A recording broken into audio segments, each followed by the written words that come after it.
namni bilbila yeroo isiniif bilbile yookiin yeroo bilbilli isiniif bilbilamu bilbilli keessan akkaataa maqaa lakkoofsa abbaa isiniif bilbilee yookiin isiniif dawwalee san isiniif waamuu danda'uun isin barsiisa. Egaa daawwattoota kiyya waan kana akka namni baay'een argee faatu viidiyoo kan laayik sheer gochuun afaan duraan hordofaa. Kana gochuufis aappii tokko gabbifachuu isin barbaachisa. Aappii kana gabbifachuudhaaf as Google Chrome keessatti galtanii achi booda bakka sarchii kanarratti tokkoof kilikni gootu achi booda bakka sarchii kanarratti michuu joobis jettanii barreessitanii michuu joobis. Achi booda michuu joobis kaja jolarraa sinee baasarratti tokkoof kilikni gootu. Ammallee asirratti michuujobs.com hojii hartira tokkoof kilikni gootu. Ammallee haala kanaan sitti sifataa sulula ta'e koon sarchii hartira tokkoof kilikni gootu. Bakka sarchii kanarratti qubee naa maa barreessitan achi booda sarchii fuulduraa sanatti kilik gootu sarchii goositu. Achi booda haala kanaan suuraa kana sinifitaa suuraa kanarratti tokkoof kilikni gootu.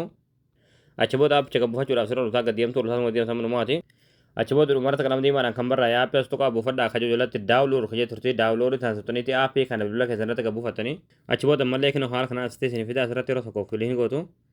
Ammallee haala kanaan tana oonii gootu. Ammallee haala kanaan kanneen hunda oonii gootu jechuudha. Achi booda jalatti seef siitingi sun hartira tokkoof kilikni gootu.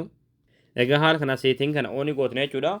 Amma booda yeroo bilbilli isiniif bilbilamu yookiin yeroo namni bilbila isiniif bilbilu bilbilli keessan alaatuluma maqaa abbaa lakkoofsaniif bilbilaa sagaleedhaan isiniif waama jechuudha.